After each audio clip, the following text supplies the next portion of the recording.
walaba ebbaluwa ya Genosali Musale ng'agoba abayimbi eggulu n'agamba nti abayimbi muyitiridde okujja okunkuba oluseke siddamu ne mbalaba eggulu wabaddewo olutalo lw'amaanyi nnyo awo Genosali Musale gwe olaba kyadde kituufu ogoba abayimbi abalando baalemeddeyo eggulu baagambye tebajja kuvaayo mutuufu abagobe mutuufu abagobe neera ebyo ebizibu byonna biddayo wa Genosali baagaana okukolera mu structure obuzibu bwa Uganda structure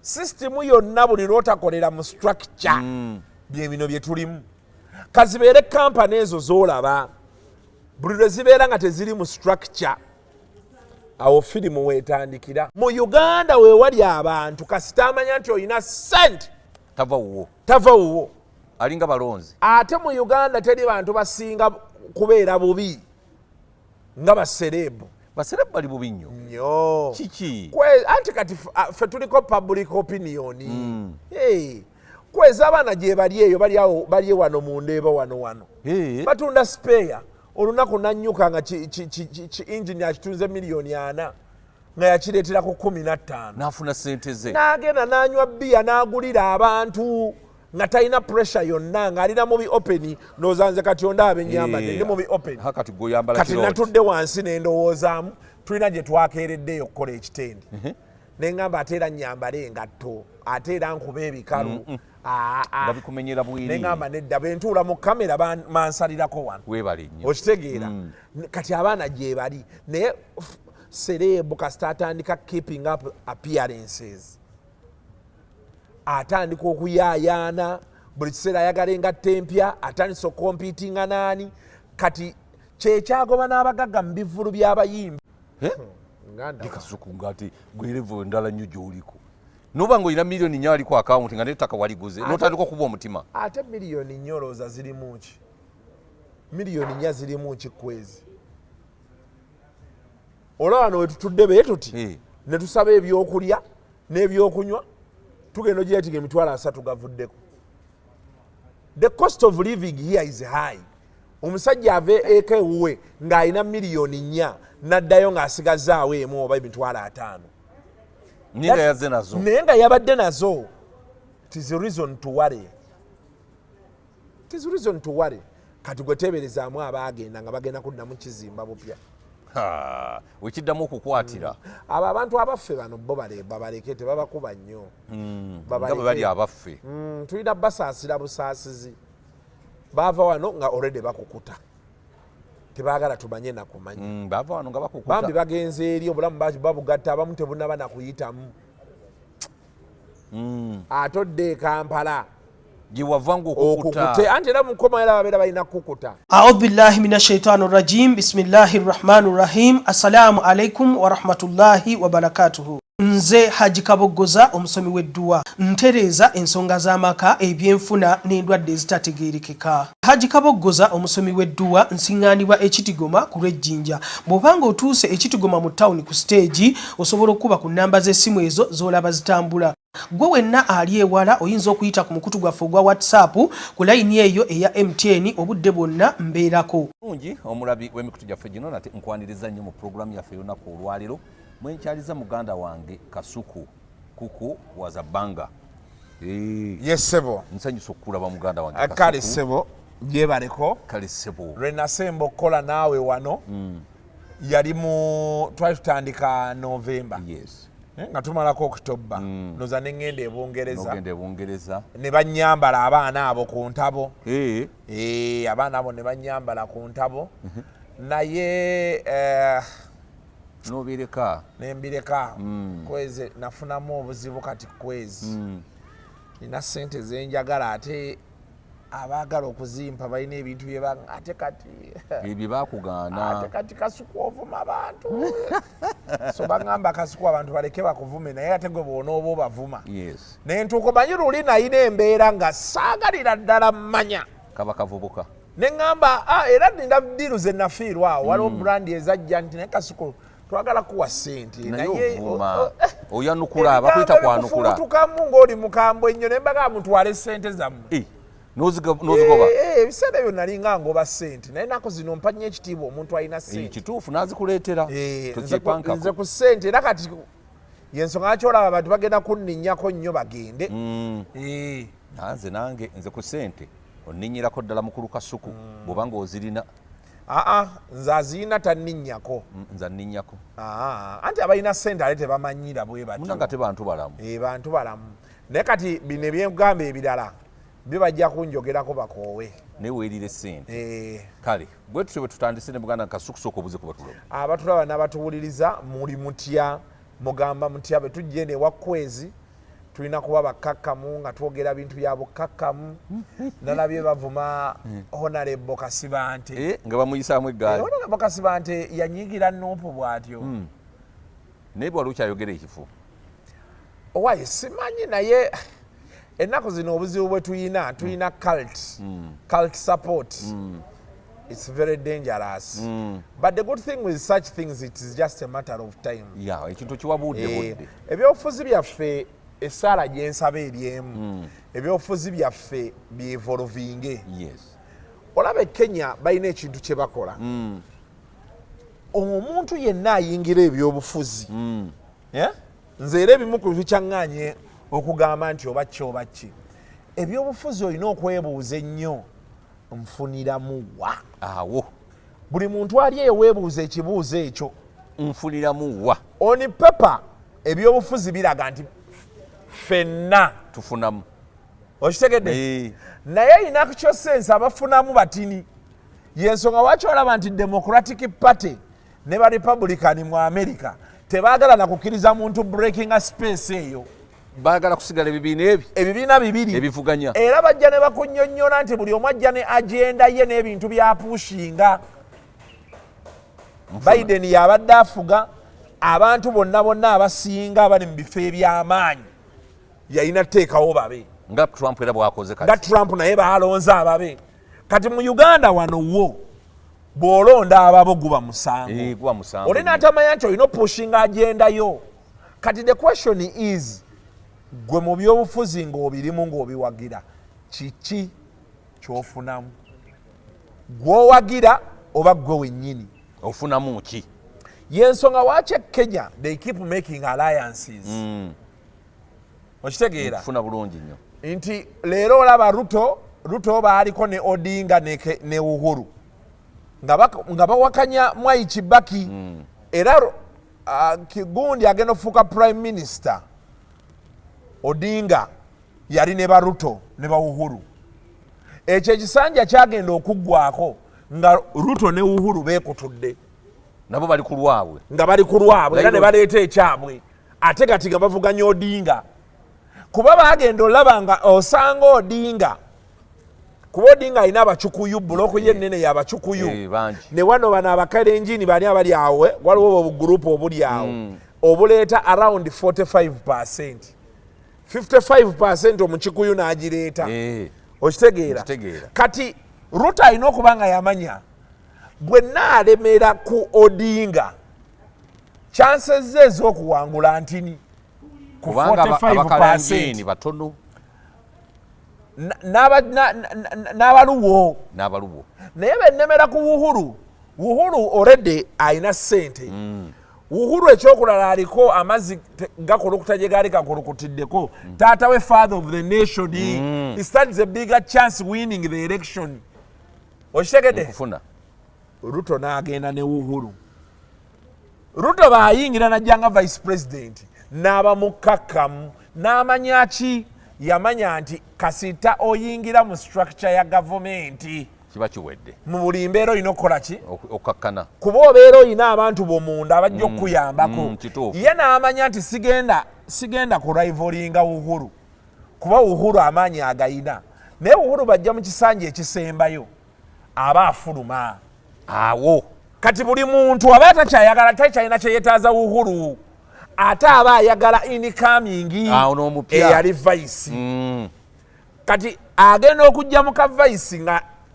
ayina abantu munda mu system abasobola omuyamba abatambuza system ye Musalia Mudavadi kati oba ye speaker we Kenya baani politics wakubala politics asooka kuba ku ggwe nfuniramu wa ngenda ku street kati gwe kasita ofuna abantu bo abakukkiririzaamu kasita obafuna okitegeera kyenkugamba nobeera nti olina following yo eyo following yo gemaanyi go to negotiate for you and them byebyobufuzi kati mu Uganda ffe tukyali mu byobufuzi bw'olaba owa opposition ng'ayogera n'owa NRM ne baboogera boogezi kwero si wansi oyo yalidde bajubya biki bakoze bati ne bati nomuga chairman ayogera ne chairman munne obokuba oli FDC ono wa NRM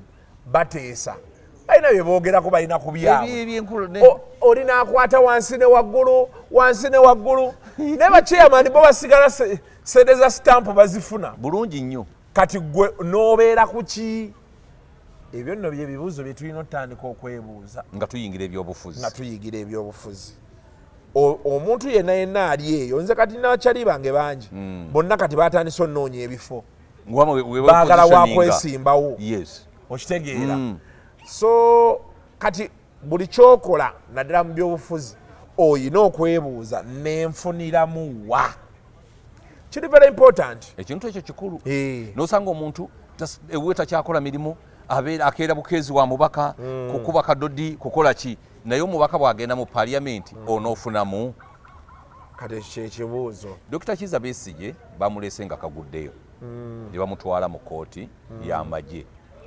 lunaku lwajjo Martha Karua ne Elias Lukwago bagenze mu Supreme Court nga baagala eyanguyirizeeko omusango gwebateekayo nga bawakanya ekya kooti y'amagye okuvunaana nga basivilian Besigye bamukwatira mu ggwanga erya Kenya nga kigambibwa nti nno yali agenze ku ddiiru za mmundu gavumenti ya Kenya nebiwakana nti tebimanyanga nako ekintu kino mukulu Kasuku omanyi ojja eno ku Kwezi Media Group oyina engeri gy'otaputa ebintu ensi nekkiriza okiraba kiri kitya kati bw'ogenda n'osoma okumanya embeera Besigye gy'alimu olina okuba nga wasoma diplomacy and international relations ne political science bino ebisigadde ebya lemmaani bye tulimu tumala budde okitegeera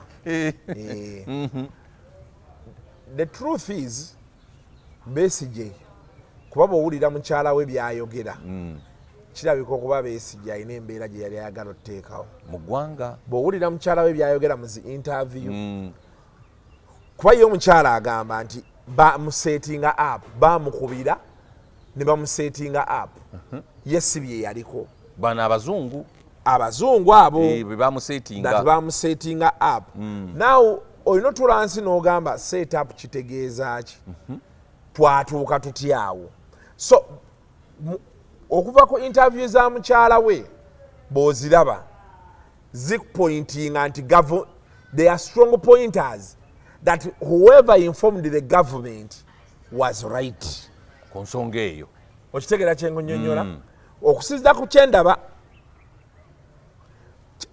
there are things that happen oli n'agamba nti kati kiringa bola bano we bakwatira mu bwenzi ennaku zino oli ng'agamba nti nze omukazi teyaŋŋamba nti alina omusajja naye nga mu nnyumba mwe bali mulimu n'ebifaananyi by'embaga yaki y'obugole kati kisoboka okuba nga yes teyamugamba ate era nga n'omusajja teyabiraba ebifaananyi because be tuba tuyingira ng'okoze effumu oba tokyategeera oyingira buyingizi otegeera kyeggamba agudde eddalu ate ye Besigye tagambangako nti kati ebyokuwakanya Museveni nabivaamu akyagenda mu maaso from the different submissions it points that way now to prove whether it is true or not is upon the law I mean the courts okuvayo tulaga baloya banaawoza n'ebisigadde naye kati ekigenda oyamba Besigye kiri kimu Besigye mukyala we alina okukozesa international connections z'alina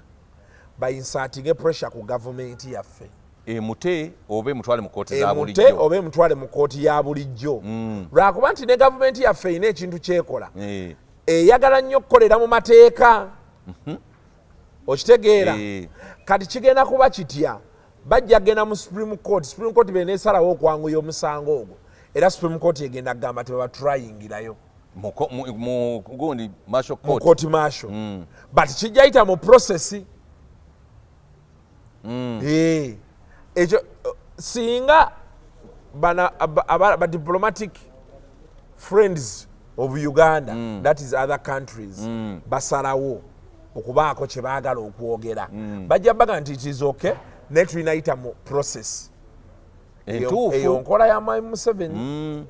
Era ojjukira baatugamba kuba Nuupu bajja bata naye balina okwetonda bakkirize emisango. Eyo ruuma yasooka n'etambula. Era Bule nga be yabyogera bwe byali. Si kugamba nti baabakwatira obwereere. Kati on record gw'obeera wagamba nti emisango wagizza. Era wali mu bitabo ne biyingira. Kati the onus is on you even after 20 years. Okuvaayo gamba nti munnayi tebyali bituufu. Twakkiriza lwa kunyigirizibwa. Naye wali on paper kiba kikoze eki? Kiyingidde ku record yo. That is how these people operate. I think Kenya was wrong.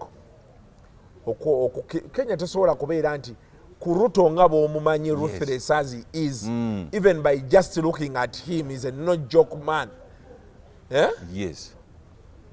It is not possible that those people went to Kenya and Kenya didn't know. But Kenya has a relationship with Uganda. Na ye relationship, Tanzania tulina nayo relationship.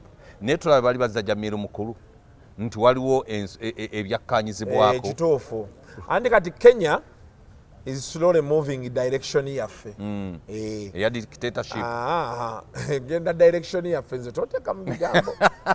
Naye etambula kati edda waffe kuba olaba Ruto alina ke yakola akakolebwa wano. Yasooka n'akangamu. Okukyusa constitution nga yakajja. N'abapima. N'alaba ekyabaawo. Kati ogenda kulaba akalulu ka Kenya aka 2027. Sente zagenda okukayiwamu agenda zanyisa ddala sente ng'aba wano. Bayiwemu sente nnyingi aleeta abakulembeze nga babe. Ogenda kulaba ebintu ebiri wano ogenda biraba e Kenya. Ebimu byatandika dda n'okubeerayo. Era teweewuunya singa Ruto akeera ku makya ne yeeyongeza ebisanja. Ajja kuba kikoppye wano.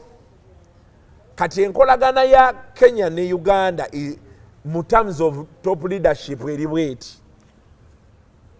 Yensonga lwaki olaba nti gundi yajja wano Odinga ne Ruto ne boogera at the height of everything. Odinga n'alinnyamu ne bamusuubiza bagenda muwagira ku mulimu gwa African Union President. Okitegeera. So kati waliwo ebintu ebimu bye twogera ayanga we are just dancing to the gallery. Pose not take out diplomatic pressure. Naye abantu abali e Kenya bangi be bajjeeyo. Nalabye ne gundi agamba baamujja Kenya. Ono omwana ono Doni Nasa. Naye baamukwatira Kenya. Naye baamujja Kenya. Okumukomyawo wano. Ekitegeeza Kenya tekyali safe zone. It is no longer a safe zone for anyone who is not in the good books of this government. Kyekiraga. N'ekyo bwe tuba nga tuli mu East African Community ekyo kiraba nga kikola. Kikola. Ebintu emu billion paper. People are pushing their interests. People are pushing their interests. And that is exactly what politics is all about, Kwezi. What are your interests? Neka Ruto bw'anaaleeta abaka ba parliament bakyusa constitution. Kenya tegenda kwonooneka nga Uganda bwe twayonooneka. Bajja bateeminga. Anti intention y'abali kusigaza buyinza. Kati gwe bino byoyogera ebyaki wano twayonooneka tetulya tetunywa. It's the simple argument they will raise for you. Tulya tunywa. Lwakuba bannakenya bo bali hardcore okutusinga. Bali hardcore mukko okutusinga. Naye byabeesige byo, it is the usual business. Katulinde tulabe. Okay. Kakati omusajja ono Haji Ali twasisinkana ne twogeramu ffembi. Nonga nti kweze kiremezaayo Haji Ali oyo ti bibakyamuukiriza bano abajja biikiriza.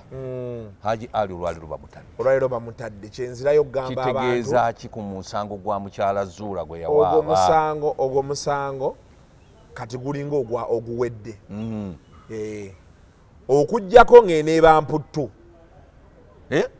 okujjako ng'eneeba mputtu ne kati ogwo omusango gulinga oguwedde guwedde gutya anti kati olaba nabadde nnyonnyola junior ku channel yange interview gye twakoze nga mugaa junior olina okwejjamu okutya okgenda mu kkomera ekkomera olina oddigendamu n'olivwamu n'omanya nti kati ndibaddemu ekyo nkimaze nalekerawo okutiisatiisa olw'ekkomera kutwala mu kkomera n'ogigumira naye mu life eno olaba mu mateeka lawyer wayina okuba nga alina connections eziwerako because kati kiringa walafu ab'amawulire bwe tudde eno twegaayamu era kwezibojja ne story nonga Kasuku story eyo gireke musajja wange tomuyingira so ne badokita bwe babeera bw'okubira dokita tulaba nti bagamba appointment okubira dokita akubira dokita munene namugamba waye maama wange ali wano mu dakika 5 ng'atuuse mu dakika 5 kati ne balooya abo nze ebbanga ninamala nabo osobola okuba nga oli mugezi nnyo but you need to know, you need to have connections and you need to know how to navigate not just the law but people in the law abatambulirwako ensonga olusi connection zokka zikumala so ndowooza nze mu misango gya defilement gwe gwensoso olaba omuntu n'abeera mu kkooti speed gye yava eri najja wano ku high court ne speed gy'aviiridde ku high court ku bail ekyo kikutegeeza nti balooya be balungi era balina connections they know who matters they know how to navigate banyige pace etuufu so for me this is what I think era nakyogera there are 2 or 3 things involved ekitegeeza nti nno Muhammad Nsereko atandise bulungi obwalooya he's a good lawyer he knows people that know the law or know how to move around the law and that is what matters bino ebisigadde ffe batukwatiramu ebyo lawyer wo alina okuba nga amanyi amateeka n'amateeka bwe bagayitamu n'abantu abali mu mateeka byebyo ebintu bisatu okitegeera so for me I think one lawyers Bansereko balabika okuba nga genuinely they've bayise mu makubo gonna gasoboka maneuvered the law they showed the cause ekyo ne kibaawo ekyokubiri basobola okuba nga baatuula ne bakkaanya kuba omanyi waliwo wootuuka balooya abamu akunnyonnyola nagamba muganda wange bwe tunaagenda mu kuwoza omusango guno guyinza okukubeerera omuzibu okujjayo okitegeera tuula wansi tubeeko bye tukkaanyaako tufiirwe bye tufiirwa tuveemu tugende ng'abalooya bennyini batudde yes because why most times bail for such cases is never given they are misango gya naggomola bayinza okutaataganya okunoonyereza jjukira mulimu n'omwana omuto okitegeera era kyekinoozesa nti a deal must have been reached because omusango ogulimu minor kooti nga tetulaze provision we bagenda ku protectingira mwana oli what happens if these people get in touch with the child so kyekiri kyenkugamba kyekinoozesa kino walina okubeerawo concessions ezatuukiddwako eyo ango bbiri esoose yeeri gyenkunyonyodde eya looya w'okuba nga amanyi amapeesa ganyiga ekyokubiri kyekino ekyokusatu omusango guyinza okuba nga hajjati naye gwamususseeko negumukeeta kisoboka naye hajjati engeri gyembadde mulaba nga ajja mu kooti buli lunaku the other 2 things ekyokuba nti omusango gwamukeeta kiyinza okuba kiri ku sayidi kubanga hajjati ng'atobye n'ekintu ng'alowooza kinagguka she has been showing up tewali kintu kisinga there is nothing as powerful as showing up okujja mu kooti mwerumiriza n'omuntu n'omulaga nti nze ndi ku kino nkyakiriko n'osigala ng'ojja ku bakarashi hajjati gye yafuna anti hajjati ayinza okuba nga mumalirivu era nga byabadde ayitamu okufuna ebyobugagga I don't think kaliza ezo scenario 3 zenkuwadde zoba otambuliramu. Ate bano abajjabiikiriza okujabiikiriza batya badde bajjabiikiriza omusango kino kiri abo bakubi banduulu. Abakubi bandu nga benakugamba nti tebalina kye bakoze kinene nnyo okutiisatiisa abalamuzi ne bata omusibe nedda. Balina pressure gye bataddewo nti okay maybe pressure gye bateekawo ey'okuba nti as these people talk, as these people navigate the law and the people inside the law, or as they negotiate with the woman, waliwo ka pressure akajja. Okitegeera akamuddusa speed. Okitegeera kye nkugamba okufuna bulungi nnyo. Naye nga I don't think they've really contributed much. Yes, especially mu latter days eno. Kakati mu mbeera eyo yetuvuddeyo manja kutwala kasavu kanyama. Walaba ebbaluwa ya Jerusalem Musale ng'agoba abayimbi eggulu. N'agamba nti abayimbi muyitiridde okujja okunkuba oluseke siddamu ne mbalaba eggulu. Wabaddewo olutalo lw'amaanyi nnyo awo. Jerusalem Musale gwe olaba kyadde kituufu ogoba abayimbi abalando baalemeddeyo eggulu baagambye tebajja kuvaayo. Mutuufu abagobe. Mutuufu abagobe. Neera ebyo ebizibu byonna biddayo wa Jerusalem. Baagaana okukolera mu structure. Obuzibu bwa Uganda structure. System yonna buli lw'otakolera mu structure bye bino bye tulimu. Kazibeere kampani ezo z'olaba buli lwe zibeera nga teziri mu structure awo firimu weetandikira.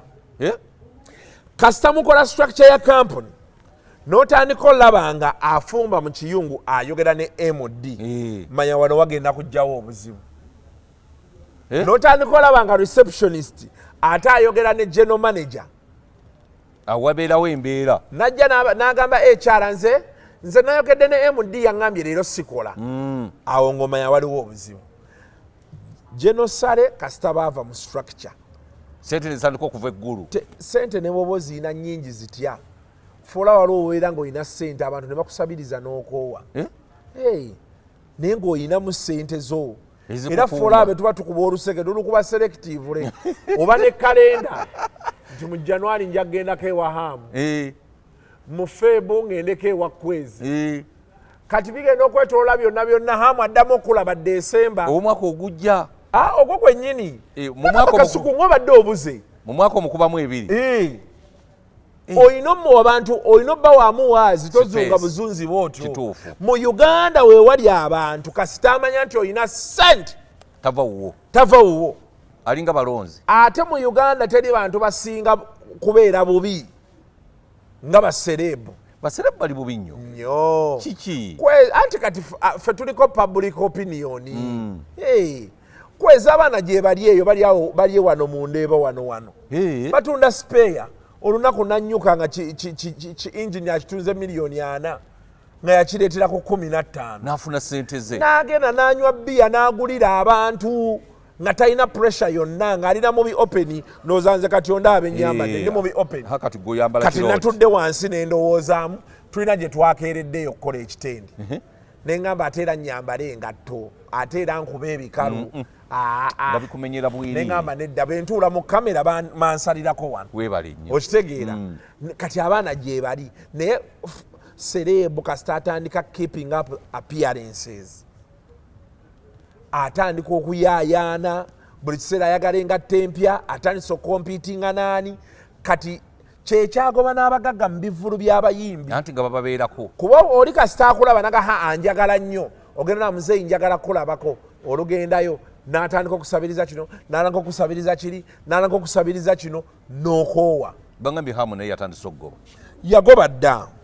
Hamu kati kizibu omulaba. Kizibu nnyo ddala batamulabirawo mu kusooka tekikyasoboka. Musobola baba akwetaaga. Ate nze yenkola gye njagala nnyo omuntu obuleko munno oba omugagga akunoonya ye ng'akwagala. Nina omugagga gye nagenda nga ngenze ku misango gyakutaawulula olwatukendaga nti kwezi nabadde natunye edda n'omuntu akunnoonyeze nga nkwetaaga wano era agenza okutaawulula navaayo n'akantu.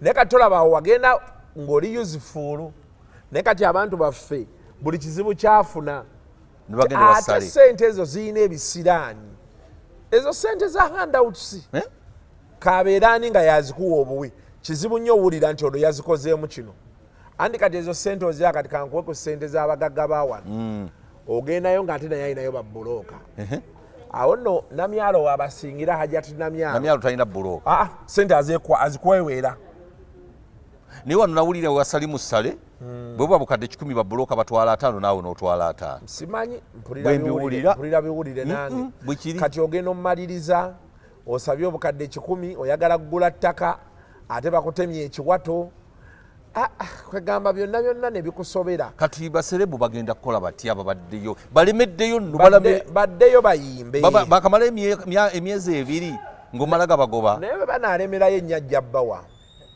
baŋŋamba musajja wa kisa me have never met him takuwangayo kantu era oyo yakubuuka atya Kasuku anze kati ate ojjo neegendereza siri nnyo mu bannabyabufuzi gwokuba bano abagagga abalina sente ezaabwe eno kubanga bannabyabufuzi balina interest ezaabwe ze baagala oluusi nga ziyinza obutarayiminga na consciensiyo oluusi nga byakulabisa okitegeera so naye sifunanko simu nti aneetaaga ekyo kituufu so kati sijja kugamba nti oba ki oba ki ate gwe toyagala kugendayo mu bino bya babbulooka alina kumala kwetaaga njagala ŋŋenda ew'omuntu nga neetaaga ng'alina kyandabyemu era nze abagagga abasinga bajja kubuulira nze nina abagagga wange bembeera nabo naye ng'ogyeko bino bye tunywa ne tulya ndwawo bagamba nti mpaayo emitwalo 5 ate nga zo zaaki okitegeera ezo zirina kati abayimbi bagenda kukola batya baddeyo bayimbe okuyimba kukyakola abakola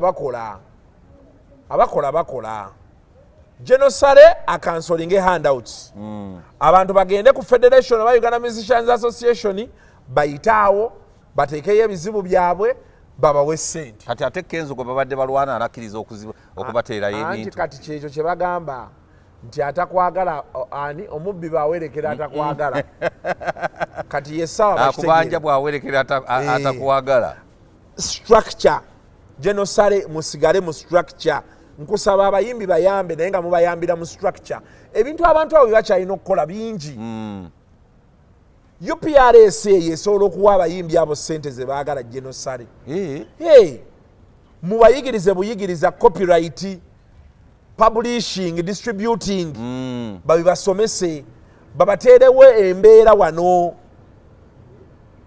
abaana weebali abaswangizi nga bakola sente week in week out abayimbi babaira book tulabadde gundi Stesa Mayanja ne yakomyewo mu kintu wali yagambye adda mu kuyimba akomewo ayimbe emikolo gye weebali nnyo ekintu ekyo kiviira ddala eri neroza Genosale musala okutuuka okukola kino kyavudde ku ki yakooye waliyo entalo kati eziri eyo intanale n'agenda n'akoowa kwezi nkugambye ne woobeera ani otuuka n'okoowa oluseke luli mu Kampala wano oyinza offa gwe yensonga waki mu Uganda olaba tulina abagagga abajja n'abeeraho omwaka gumu n'abula bano abaana kwezi bano abaana bakuweeweeta nga gwe mugagga nalaba kamiliyoni ng'aweeweeta gundi Brian White ningamba nti leero kino gwe teeberezaamu olaba Genosale atuuka n'akoowa oluseke kati ate olwo bano abagagga babeera nabo abagagga nga tebalina bottomless pit of money ng'agenze n'akuba $1,000,000 enga 4 abaana akubeerako ati abeera afuuyirira abange mmese ekeketa ogenda owulira katandisa okunyumira kumbe bakulya abo abayimbi baselebu ffe sima abannamawulire kasita baziraba nti weziri Chris yaŋŋamba nagoba bugobi bantu nga ndaba sente zifuluma ndi ekikolebwa sikiraba impact akuna yali abawazaaki kupushinga bintu bye bizinesi ze n'erinnya lye sente nga ziggwawo muganda wange kale katubasabira abayimbi tujja basabira busabizi naye bakole baddeyo bakole ebintu by'okukola bingi abayimbi baffe lwakuba nti bo balina we beerabira naye kasita ovaawo awo nze bannaye enjagala gye njagalamu ssente mbeera nja kukola mbeera nja kukola nze siriiko ebyo kwezi ekintu kyonna kyonna nga kiriko ssente tonnyumiza nze noonya ssente mwana gwe kakati bino bye nawulidde nti abaana abagenda e Canada bagenda kubaza baserebu baffe bonna bonna abagenda owaye nange nabyowulidde babyogera simanyi oba bituufu Bini wange gwe nsinza okweraliikirira lwaki Bini abadde afafagana ne Bujingo kufana kuwona n'amuleega n'ono n'aleega n'ono n'aleega Bini bwe banaamuleeta Bujingo taamutuuzeeko epaasi simanyi amazima go gali nti omanyi waki saagala byogerako nawulidde Namukasa yabyogera ne Megatron kati ate bali bakyali bange eri bali bagenda okuzza nze kati ola muwala w'ebintu ebimu bye mutamanya kati ola bano bye boogera abaabo bye boogera omwana ali eri ebweru pressure zisobola omukuba n'afa n'afiirawo bambi awo bannamukasa tebannalaba nsi Megatron wano baakuba Namukasa yadduka 10 abafangoni bo baamukuba ne yinyaga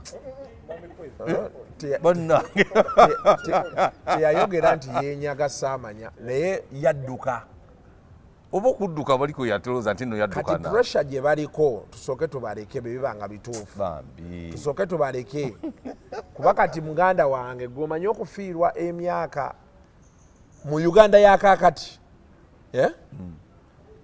nze nafulumako ko Uganda last year nali ndowooza ŋŋenze oba UK nagenda okukomawo nga waliwo billboard entebe awo kumpi Sesegeti we oba ya Airtel oba ya multi choice nga naye eyakanga enkola gye baagikolamu ndala nga kwegamba olaba ebintu bikyusa amangu ago wamalayo ebbanga kyolwo namalayo wiiki emu n'ekitundu nosanga ng'ebintu bikyusa Uganda ogivaamu buvi wiiki 2 kati gwe kweziteeberezaamu sipiidi gye duddukiddeko omwezi guweddeko tetumanyi tosobola kutegeera nti just a month ago leero sinnya a month ago nali Bungereza ku Old Trafford nga ndaba mupiira omwezi oguwedde ogwa November guweddeko gwagenda kati tuli mu December.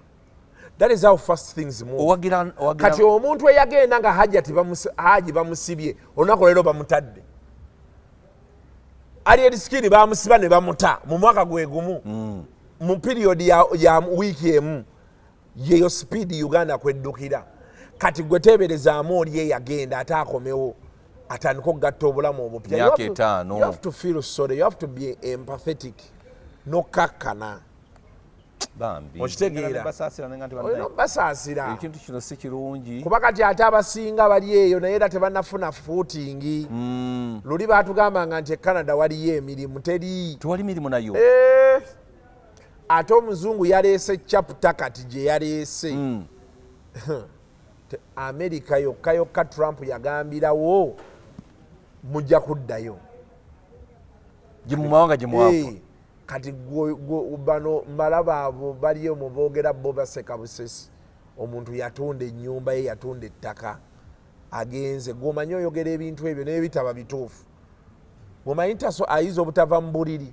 nafiiramu ennaku emukutte bagenda muzza muganda wange sibimanyiiko naye nandibadde mbimanyiiko era nandibadde mbasaasira busaasizi kuba ekintu ky'okkomyawo omwana wano nga talina waatandikira kiba kizibu bo ku Megatron bano ababadde wana bakaliba Uganda ekyuka bagiraba abo baleka ne ba Megatron tebannatuuka we balabira Uganda Uganda erina weekubira n'ogiwulira ng'ekunyize olafa okeera ku makya ng'ebintu by'olina okukola okeera ku makya kwezi n'ogula ettaka lya miliyoni 3 n'otunulira bank balance ng'osigazaako miliyoni 4 naye n'owulira ng'obulamu tebutambula naye ng'ettaka ly'oguze liryo ne miliyoni 4 gyeziri naye n'otandika okubeera ku bunkenke ozukka omutima gukkuba banaye nina onnoonya ssente siyina ssente Kasuku ngati gwerevo endala nnyo gy'oliko noba ng'olina miliyoni 4 aliko akawunti nga n'ettaka waliguze n'otandika okuba omutima ate miliyoni 4 olowooza zirimu ki miliyoni 4 zirimu kikwezi. Olaba wano wetutudde bwe tuti ne tusaba ebyokulya n'ebyokunywa tugenda ogyetiga emitwalo 3 gavuddeko. The cost of living here is high. Omusajja ave eka ewuwe ng'alina miliyoni 4 n'addayo ng'asigazaawo emu oba emitwalo 5. Naye nga yabadde nazo. It is a reason to worry. It is a reason to worry. Kati gwe teeberezaamu abaagenda nga bagenda kuddamu kizimba bupya. Wekiddamu okukwatira. Abo abantu abaffe bano bo babaleke tebabakuba nnyo.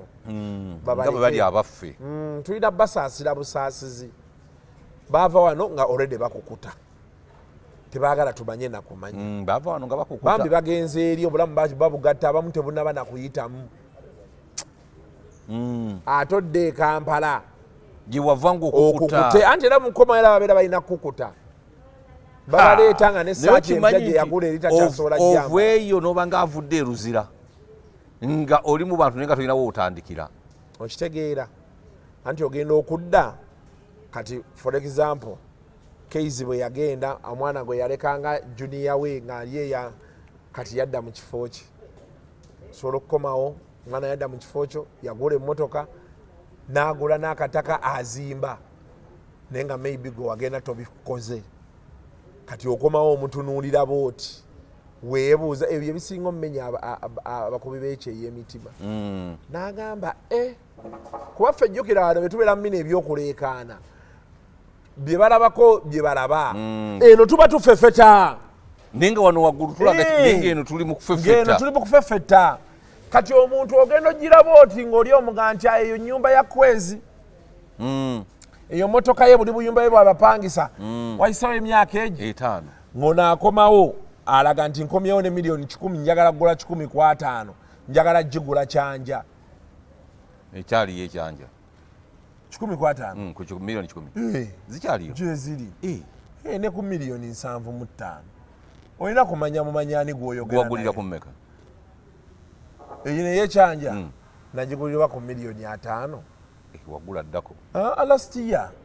Olina kumanya bantu muganda wange miliyoni 5 nina endala gye nagula miliyoni wazaali 25 era ekyanja oli yali akutudde state nga bamubanja bamutwala tutteyo omulimu wali wagula n'agamba Kasuku kati kana akasigaddewo tukoze tutya kaleziddyo koze nina gwe mmanyi gwe nsobola okukubira n'akangulira n'omukubira nemukubira nti nawe toyogera nti gwoziyina wenira gwe mayayizo kale Kasuku tukoze ffenna kale leeta miliyoni 3 tya ajja kusobola kumpa 25 kamukubire wano endagaano nga ziruma awo transfer form agenze ekazireese namugamba bugambi ku ssimu yaawo nga ntandika zijja kwange mpola mpola awo kati olina kumanya bumanya bantu ne muno mwe tuli osobola osanga waliyo puloti 10 ku 5 mu Lubaga wano nga bagikuguza ku 10 ng'oli yayidde dda olina kumanya bumanya bantu ogwa mu kifo ng'oli ayidde oba otegeera so byebyo mwami kwezi nga tumaliriza omukyala fulufiga bye yavumye salimusale ate amangu ago n'abyetonda kiki yabadde alina byetonda which is not bad. Yategedde nti anyize PSF yategedde nti anyize PSF n'amanya neyeetonda ekyo nekiggwa obulamu bwensi bwe buti naye okuvuma nga bwe weetonda kiriko maddi kyo awo kawe nafunye obuzibu kuba omanyi olaba ffe eno gye tuli oyamba omuntu nakkola ekintu n'otamujja ku mutima kale ate bo bebawa ssente mpya n'enkadde bebawa ssente oli n'akuwa ssente n'ogula ettaka n'ozimba n'okola ki nomala ate n'omuyisaamu eggaali nomala n'omuyisaamu eggaali just kati fulufiga ensi talina giteekako maanyi abantu ffenna we tuli be bakuwaana okukomaga tokomaga musambya kubanga teguvaamu lubugo okitegeera just alina kgenda mpola n'entalo zalwana abeere selective nazo so si buli lutalo kuba kati from now ebyo byabaddewo, it is not going to be business as usual for her. Erisale Eriye ne wani NRM oba abali mu buyinza kati gwe kwezika nkubuulireko osobola okukola President Museveni ekintu ne bakuleka n'okuleka n'okunumba, naye mu gavumenti mulimu abasajja nti ayo byowulira simayo abazzukulu b'abalwanyi abaana b'abalwanyi ebyo bye bityo sisitemu balina enkwata gye bagikuttemu bo engeri gye bagyagalamu. Gw'oyogera ekintu kitini bee kiti eno basigala bagamba banaye akatini ke yayogera ke kamukwasiza bee katyo biki nga bo banyiize kiki nga bo banyiize. Yensonga waki nkugambye nti ensi togiteekako maanyi. Some of these things nze byenkunnyonnyola nali mbirabyeko nali ndabyeko omugagga omu nampita mu ofiisi ye edda nga nkyakola ku radio sinanagenda ku TV yampita mu ofiisi ye nina actually scenarios bbiri era ze emirundi egisinga bendaba abaana nga baleekaana ngamba nga weesirikira nga kati bano kambaleke nalabako but abasajja baccaga kale waliwo scenario bbiri mane nga nti waliwo scenario bbiri. Omusajja yampita mu ofiisi ye nga wayisewo ebbanga nagamba Kasuku wankuba bwoti ne bwoti naye biki nandaga n'abavubuka ne message nga bwe zaali ziyitiŋŋana nagamba newe wali obeera twali tutegeddewo nampa ne hints ezo wali osula. That is how bad. Naye ye yabastopinga nga bamaliridde okujja okusaanyaawo ali ku mugagga waabwe baate bazze kusaanyaawo baba bazze kukulagako kulemaza otambulye mu stretcher. Omusajja omulala twagenda ne kyali wange bamuyise musajja munene wa maje gayi yamukuba waliwo abo ba investigative journalist ba NTV beefula nti bwino mungi nga tugendayo ewaka w'omusajja musajja ng'aggyayo pisto ng'agiteeka baati ku mmeeza nga mukambwe ng'afuuwa sigala n'abuuza ofaaki nange babuuza omusajja wange nze yali awerekedde amagulu gatandika okunkankana okufamba bwe nali ngenze naye yeefukira kiki yeefukira omusajja n'aseka n'agamba kati kale gw'oli ku bantu obagira busima investigative journalism biki tolina mugumu weefukidde yaseka n'aseka yaseka eddakiika ngaaga ng'ali mu kuseka n'atuwa ssente yatuwa buli omu miliyoni mukaaga naye okumanya omusajja oli yatya nnyo ne ssente yazindekera n'asooka n'abula wiiki ezi ng'ozimuterekedde yagenda ewaabwe yabula wiiki ezi 2 yasanga okyazirina yazimpa bibuno obuvubuka obuyinamu ku malala bayizo zitusesemya biki naye nga azireeta enja zirya omusajja muli wa ssente so kati kyengezaako kunnyonnyola kwezi abantu olaba nga boolaba aba opposition be balina abantu baabwe ababaagala babafiirako bano abasajja balina abaana baabwe balina abantu baabwe okuva ku byalo nabo nga babaagala nga babafiirako kati olina kugenda bugenzi mpola because bw'owulira bye boogera bo tebalina buzibu nakubawakanya nakupointinga out nsobi ekoleddwa oba wali walidde ssente biki kyebataagala bavuma era ng'omuntu yenna bw'atandyagadde muvuma tebaagala bavuma kati nze bye byanzija mu bino ebintu nensirika ngamba waayi kansirike olya ssente yo neeriira enkalu zange sirina geegoba n'abasajja lwaki tetusiibula mubeere bulungi mwiraba